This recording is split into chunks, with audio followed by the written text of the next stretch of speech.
We give to Covenant for a couple reasons.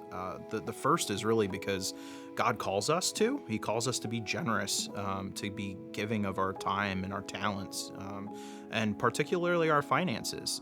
There's something that moves in your heart when you are giving with money. The other part to that is that we're members here, and part of the membership vows is that we're committed to, building up this place and using our time and talents to be able to do that.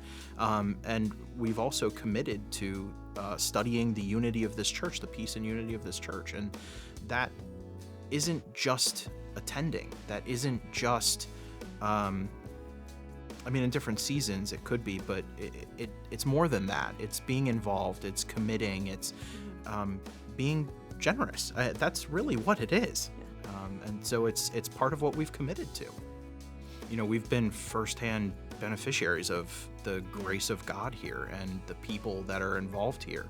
There are moments in our marriage, in our life that, frankly, I don't think we could have gotten through without some of these people. And so to be able to give back to that, to be able to help that on so that someone else can also experience that, it's the least I could do.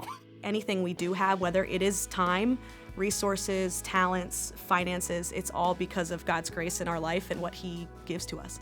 So we think it's really important to remember that first when we give, and also that our 7-year-old son sees the example that life isn't all about these other sorts of material things. I think that's really important, that he sees us be sacrificial, he sees us put others before ourselves, all the things that we're called to do. And we try to do as best we can. And I hope that bears fruit in his life too as he gets older and gets the opportunity to start giving up his own piggy bank money and things like that. For someone who's giving for the first time, it's almost like that first step, you just gotta take it. But there's also a little bit of a rush to it, to be able to say, I'm making a big difference here, because every penny counts when you're looking at this type of thing. When you're thinking about someone who could just give more, I feel like I need to talk to myself about that, is that, there's a lot of ways that, Liz and I have given to our church over time. And I would say that, as the Lord has continued to build us up and to allow us to practice our faith, money is one of those things where even we could be more generous. We talk about, seeing different needs and trying to fill them. And we try to do that a lot. But the Lord also calls us to some sacrificial giving at times. Maybe we could do that more.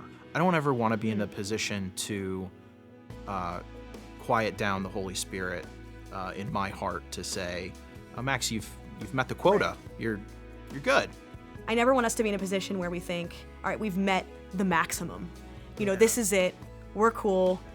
Do the automatic withdrawal. Don't think about it.